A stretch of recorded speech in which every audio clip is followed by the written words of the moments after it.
आप ये जलते हुए बिल्डिंग्स के ड्रोन विजुअल्स जो देख रहे हैं, ये हांगकांग के तोइपो जिले की है। इस जिले में एक सोसाइटी थी जिसका नाम था वांगफू कोर्ट। अब इन सोसाइटीज़ में 8 से ज़्यादा इमारतें थीं और सब 35 मंजिला इमारत थी। अब अचानक से इस बिल्डिंग में आग लगती है और आग इतनी ज़्यादा बढ़ जाती है कि उसे काबू कर पाना बहुत मुश्किल था। इसके बाद आगे की जो फ्रंट की 6 बिल्डिंगें थी उन सब में आग लगी। धीरे धीरे ये आग जो है पूरे कॉम्प्लेक्स में फैल गई और 8 के 8 बिल्डिंग को अपने चपेट में ले ली। हांगकांग में अब तक का ये सबसे बड़ा फायर का केस है। इससे बड़ा आग का केस अभी तक हांगकांग ने नहीं देखा था। बताया जा रहा है कि इस कॉम्प्लेक्स में 8 इमारतें थीं। अब जब शुरुआत में आग लगी तो 24th फ्लोर के बाद ये आग लगना शुरू हुई। अब इसके अंदर 2000 से ज़्यादा लोग इस अपार्टमेंट में रह रहे थे। यहाँ जितनी टावर्स थे उन सबका मिला जुला के 2000 से ज़्यादा लोग रह रहे थे। सभी टावर में बांस का जो मचान होता है वो लगा था, क्योंकि मरम्मत का काम चल रहा था, रिनोवेशन का काम चल रहा था। उसके लिए बांस लगाया गया था और हम इजी लैंग्वेज में कहें तो ताड़पत्री और बांस लगाया गया था मरम्मत के लिए। अब आग लगी कैसे? तो बताया जा रहा है कि आग की शुरुआत जो है वो बांस से हुई। बांस में वेल्डिंग का काम चल रहा था। वेल्डिंग के काम के दौरान वहाँ बांस में आग लग गई और बांस में आग इतनी जल्दी से फैल गई तुरंत, क्योंकि बांस जलता भी बहुत जल्दी, बांस सूखे बांस थे और आग तुरंत फैल गई और हवा तेज़ चल रहा था, जिसके वजह से आसपास की जितनी इमारतें थी वो सब इसके चपेट में आ गई।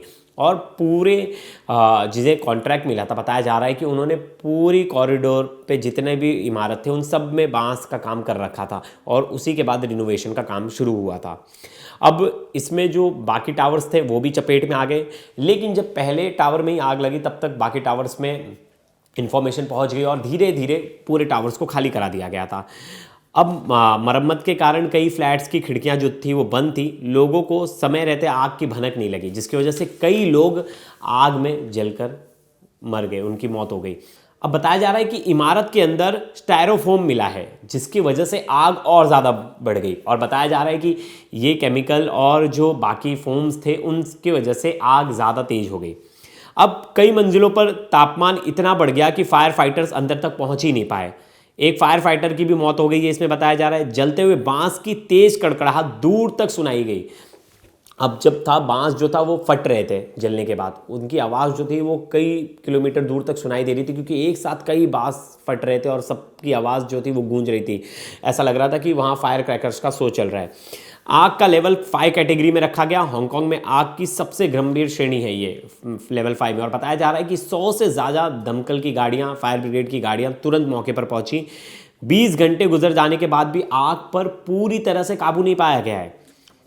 लोगों की स्थिति, कई बुजुर्ग समय पर बाहर नहीं निकल सके। 40 साल से रहने वाले निवासी ने बताया कि पड़ोस में कई बुजुर्ग रहते, लोग घरों में फंसे हुए हैं और बाहर निकलने को तैयार नहीं, क्योंकि आग पूरी तरह से ख़त्म नहीं हुआ है। 41 साल के एक शख्स ने इमारत के बाहर रोते दिखे। उनका दावा था कि उनकी पत्नी अंदर फंसी हुई है।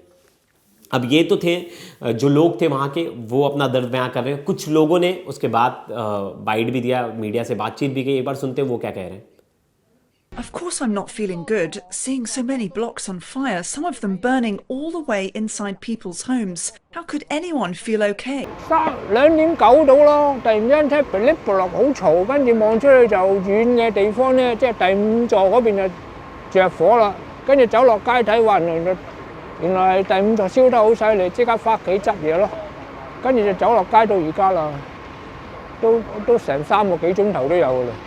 ये थे लोकल लोग जो उस बिल्डिंग में, उस इमारत में रह रहे थे और समय रहते उस बिल्डिंग से बाहर आ गए।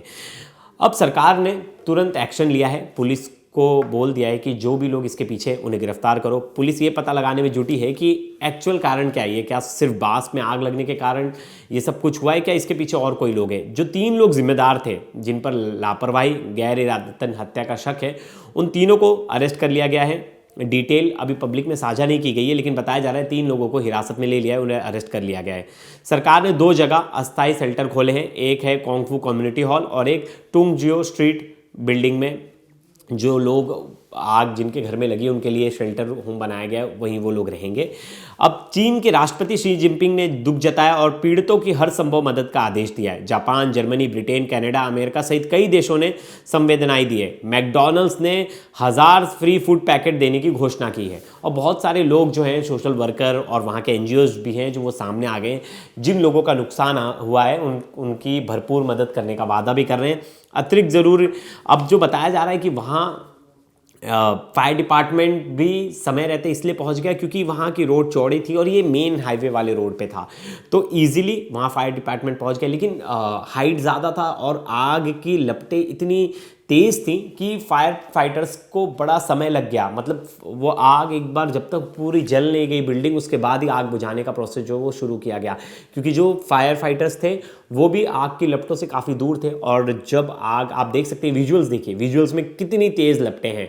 अब इस पर तुरंत काबू पाना, और वो भी 4-5 फायर ब्रिगेड्स की गाड़ियों के साथ, तो ये तो बहुत ही नामुमकिन सा नज़र आता है। तो उसके बाद सुबह होते होते 100 से ज़्यादा दमकल की गाड़ियाँ वहाँ पहुँच गई।